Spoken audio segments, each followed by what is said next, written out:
Hello everyone. Welcome back to the King YouTube channel. One question we still don't know the answer to, though, is did Harry approve of what ScoobyDoo put in Endgame? Something tells me no, this was all Meghan. Honestly, I believe the reports claiming that Harry wants a face-to-face meeting with his father, that he's trying to come home for Christmas, that he wants Archofficial and Invisibet to spend more time with his family. I think for Harry, the truth is plain to see. It's not working out well for him in California. Harry is never going to be happy with the life that he and Meghan have in Hollywood. So his choices now are to remain in this miserable situation or try to find a way to escape. Unsurprisingly, it sounds like Meghan is not going to let him get away easy. As the National Enquirer reports, outraged Duchess Meghan is vowing to divorce her hapless hubby Prince Harry if he tries to back away from explosive charges her in-laws King Charles and Princess Kate made horrid remarks about their babies being black. That's according to palace insiders who spoke with the National Enquirer. I suspect there might be some truth to this, because let's remember, Harry has already tried to back away from these claims. Earlier this year, when he was promoting Spare, he was the one who said that he and Meghan never called the family racist. He claimed they were just talking about unconscious bias. I mean, same difference if you ask me. But see, I think even for somebody like Harry, calling his family racist is a line he doesn't want to cross. He knows it's not true, and he knows how damaging that allegation is. On some level, even Harry realizes that completely destroying his relationship with his family is not a good move. But see, Meghan doesn't care. Stirring up chaos for her has been very lucrative, so she's going to keep it going.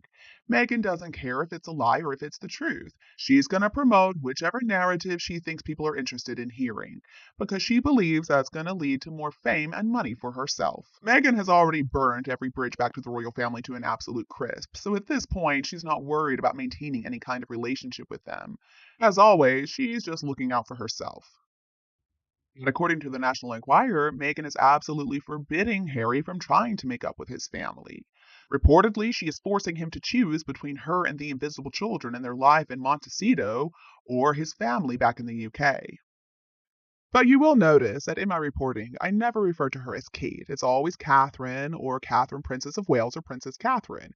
That's because I do have a lot of respect for Catherine. Even William refers to her as Catherine. I mean, it's not appropriate to use a nickname for somebody in that position.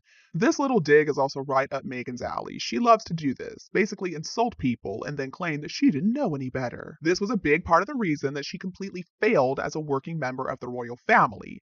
She would do stuff like show up wearing a completely inappropriate outfit and claim that she didn't know any better because she's an American. I'm an American too, but I'm not a complete idiot. Thanks to Scooby-Doo's book Endgame, this made-up feud between Katherine and Meghan is back in the news. Honestly, I wouldn't call it a feud. I think in order for it to be a feud, Katherine would have to be fighting back. This is a one-sided assault coming directly from Meghan. Katherine is maintaining her dignified silence as always. She is not going to sink down to Meghan's level. She's too classy for that sort of thing. I would guess Catherine's wish is for all of this to just go away, for Meghan and Harry to stop this nonsense. But thanks to their mouthpiece ScoobyDoo, now her name is being dragged through the mud yet again because she was accused as being one of the members of the royal family who made some racist remark about Archofficial before he was born, wondering how dark his skin might be. Nobody can even specify what exactly Catherine said. We're just hearing that her name was in the letters that were exchanged between King Charles and Meghan Markle. So understandably, Catherine is very upset that her name was included in the Dutch translation of that book. According to a royal insider, it was humiliating for Kate that Harry and Meghan would allegedly accuse her of something so horrific. Now, this insider also noted that Meghan and Harry have admitted to sharing information with Scooby-Doo in the past, so we know that's who this came from. I mean, come on. I don't even know why they're trying to play innocent. This is also hardly the first time that Meghan and Harry have lashed out at Catherine. Just remember what Harry said in his book Spare about how Catherine was so unfriendly towards Meghan, so cold. She supposedly grimaced when Meghan, who was practically a stranger at the time, asked to borrow her lip gloss. I mean, that's the reaction all of us would have. Catherine has every right to be upset with Meghan and Harry. I mean, she has every right to be done with them altogether. The Royal Insider says no one would blame Kate for never speaking to them again. So even after the article admits that after everything Meghan and Harry have done, Catherine will be well within her rights to never speak to them again, they claim that she has reached out to Meghan. According to the Insider, shortly after the book's allegations came out, Kate reached out to Meghan to clear the air. The Insider also claims that it was King Charles who requested that Catherine make this phone call. Why would King Charles do a thing like that? I mean, he won't even speak to Harry at this point. He doesn't accept his phone calls. Why would he tell Catherine that she's got to reach out to Meghan? So, the insider went on to say this feud has gotten so unseemly and out of hand, it's starting to overshadow his reign and the entire monarchy. He wants to heal the rift once and for all. Really? King Charles wants to heal the rift once and for all? Or is it Meghan and Harry who want to heal the rift once and for all because that's the only way they can make any money is by selling royal family secrets? The two of them are just so transparent, and that's why I don't understand why they even bother. I mean, if you're gonna do sketchy stuff, you at least need to be a little better at being sneaky. So, reportedly, because William refuses to speak to Harry, Charles decided to circumnavigate that situation and make Catherine reach out to Meghan. How would that even make any sense, though? I mean, these are two separate problems. Harry and William have their own set of problems as brothers, and then Catherine and Meghan have another set of problems as sisters in law.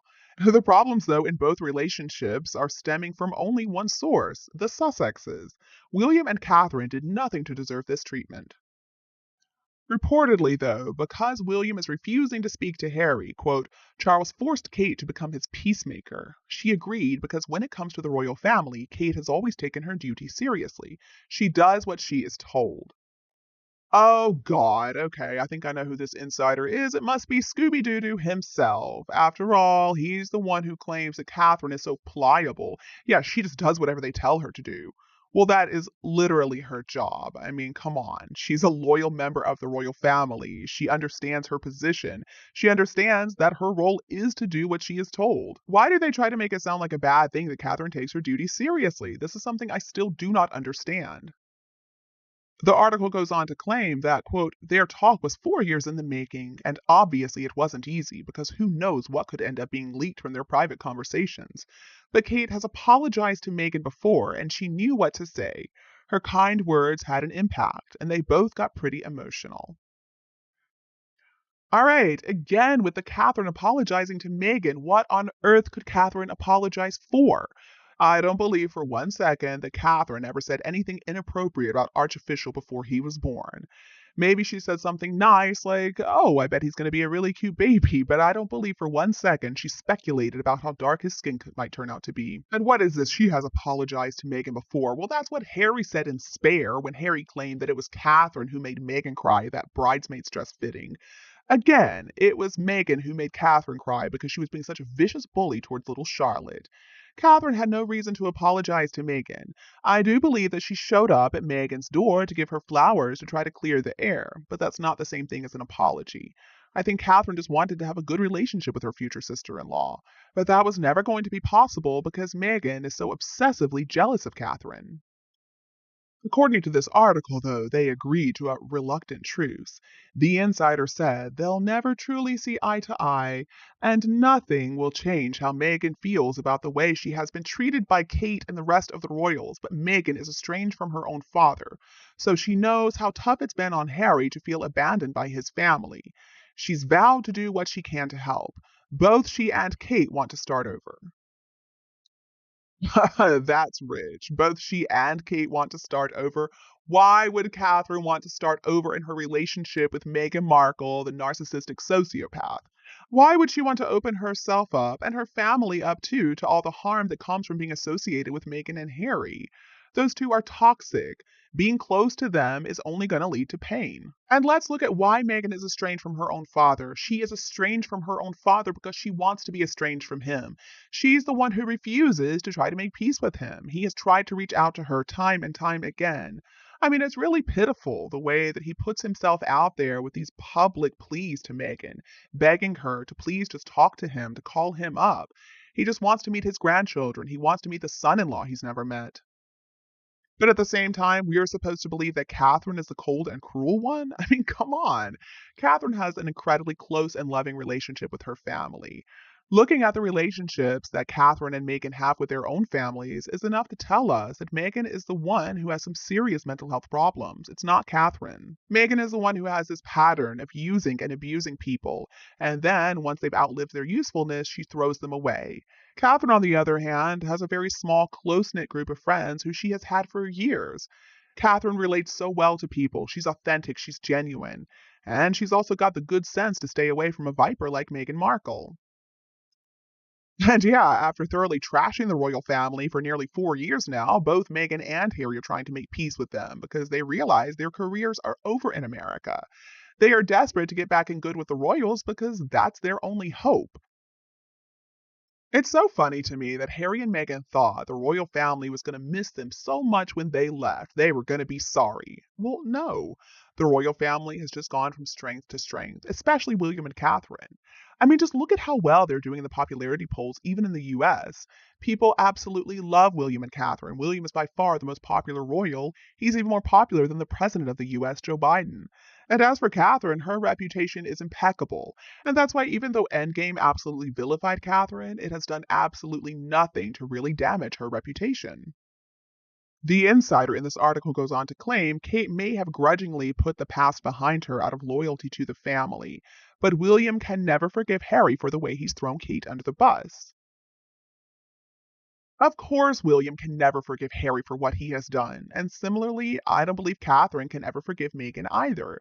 Another big problem with this whole made up story is the fact that Catherine and Meghan were never close in the first place. It would make sense for Harry and William to at some point in the future reestablish their bond because, well, when they were younger, they were incredibly close. But Meghan and Catherine, no, it's never been like that with them. I think Catherine saw Meghan for what she was from the very beginning, and Meghan, in a very inappropriate way, was desperate to get close to Catherine. It put her off. Now, the insider goes on to say Harry is still incredibly hurt by how he has been ostracized by his brother. Oh, really? Harry is incredibly hurt by how he has been ostracized? What about the way that he made his brother out to be this vicious bully? Made it sound like William is this arrogant a-hole with a really bad temper. But oh yeah, we're expected to believe that Harry is so hurt because William ostracized him. So the insider goes on to say that Harry has demanded an apology from the royal family, quote, which he isn't likely to get, especially not from William. Again, why would the royal family, and especially William, apologize to Harry? What have they done that they need to apologize for? Absolutely nothing. Reportedly, William has been wanting to distance himself from his brother ever since Harry's marriage to Meghan, whom he took a disliking to from the start. The insider also added that William now considers Harry to be an outsider. Well, Harry has made himself into an outsider. Let's remember it was him and Meghan who wanted to move away. They were the ones who wanted to start an independent life for themselves in America. They were the ones who chose to leave their positions as working royals and then go on to trash the family. They are outsiders, but that's because they wanted to be outsiders. I love how this article is also trying to make it seem like the monarchy and the royal family is being harmed by this feud with Meghan and Harry. No, the monarchy and the king and William and Catherine are all doing just fine. Harry and Meghan, on the other hand, will know they have been named the biggest losers of 2023 in Hollywood. It's their reputations that are on the line here, not the reputation of the royal family. But according to this insider, quote, the monarchy comes first, always has. And if that's being threatened, there's a problem, a big problem. The royal family has gotten so much bad press lately, and it mainly stems from the feud between William and Kate and Harry and Meghan. What bad press are they talking about, though? Are they talking about the bad press that came from ScoobyDoo's Book of Lies that nobody even bought? I mean, the thing is, Harry and Meghan keep launching these missiles, but the truth is, it's having no negative effect on the royal family. The monarchy is as strong as it's ever been. At this point, I think the royal family is just feeling exhausted of Harry and Meghan's antics. If the two of them really do want to reconcile with the royal family, first step is stop trying to manifest by putting out these BS articles like this one. And you, what do you think of the claim that Katherine has reached out to Meghan to apologize? Please let me know your opinion below in the comments section. And don't be afraid to click the subscribe button to get more updates in the future. Thank you so much for tuning in, have a lovely weekend, and we'll be back to see you all tomorrow.